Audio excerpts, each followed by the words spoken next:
వాడింటి ముందు ఎట్ట పెడతారా మీరా? ఆ పక్కన కృష్ణారావు ఉన్నాడు, వాడి దగ్గర పెట్టచ్చు కదా మీరా?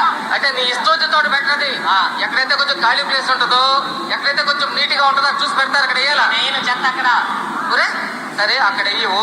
ఇప్పుడు పొద్దున్న 5 గంటలకు మా వాళ్ళు తడి చెత్త పొడి చెత్త అంటే విజిల్స్ చేసుకుంటూ వస్తున్నారు కదా. ఏంటి తెల్లారుజామున 5 గంటలకు మేము నిద్రలేసి రావయ్యా పారిశుద్ధ్య కార్మికుడా అంటే మేము చెత్త వేయాలి ఆయనకే? తెల్లారులు సాంస్కృతిక కార్యక్రమాలు ఉంటాయి మాకు, కానీ ఏందో ఆ సాంస్కృతిక కార్యక్రమం? చెత్త వేయొద్దంటావు, ఏదేదో చెప్తావు. ఓయ్ ఓయ్ చూసే ఆ కాలంలో చూసే పైప్ పెట్టాడు, ఒకసారి అడగవయ్యా. ఏంది ఏంది ఏంటంటే పైపు? ఏం పైప్? పైప్ ఏంటి? పైపా? ఏం పైప్ అయితే? ఏం పైప్? లెట్రిన్ పైపు లోపల కాలంలోకి పెట్టుకున్న రోడ్లోకి రోడ్లు పక్క కాలువలో ఇంటి ముందు నుంచి పైపు తీసుకొచ్చి మలము ఏం చేయాలా? ఆ పైపు తీసుకొచ్చి కాలువలు పెడితే ఆడ మురికి ఎక్కువైపోయి దోమలు అపరిశుభ్రత ఏర్పడుతుంది. మరి అక్కడి నుంచి తెలియదని ఏం చేయాలని మేము చెప్పి ట్యాంక్ కట్టుకోవాలియా? డబ్బులు ఎవరు ఇస్తారు? మీకు చిన్న ఆయన ఇస్తాడా? నువ్వే కట్టుకోవాలియా? ఆయన మాకు అంత అవసరం లేదు.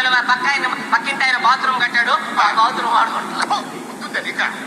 మనిషి నువ్వు ఎవరు గుడ్డ పక్కింట్లో బాత్రూమ్ చూడడం పోతాడయా? ఏంటి 24 hours దాంట్లోనే కాపురం చేస్తాడు వాడా? అందుకని మేము కూడా వాడుకుంటున్నాం. బాగా ఉందియా? ఏందయ్యా ఆ కొబ్బరి చెప్పులేంది, ఆ టైర్లు ఏంది, అయినా అటు పడేసేవింది?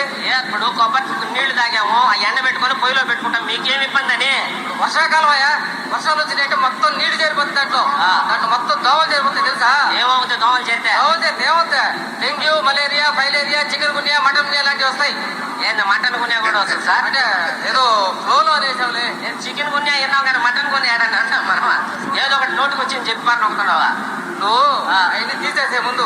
అంతేనంట? అంతే. ఆ చెత్త ఒకటి తీసేసి తీసేయమంట. ఇంకొకసారిగా నీ చెత్త వేసామనుకో మొత్తం తీసుకొచ్చి మీ ఇంట్లో వేస్తా. అందుకే ప్రతి నెల 3వ శనివారం ఒక థీమ్ తోటి స్వచ్ఛాంధ్ర స్వర్ణాంధ్ర మన ముందుకు వచ్చింది.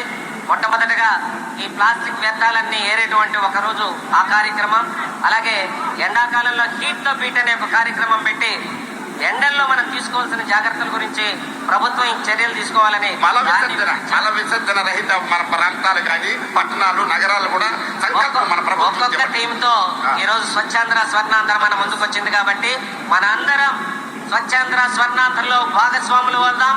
నారా చంద్రబాబు నాయుడు గారికి సహకారం అందిద్దాం. మన ఆంధ్రాన్ని స్వర్ణాంధ్రను చేద్దాం. Thank you.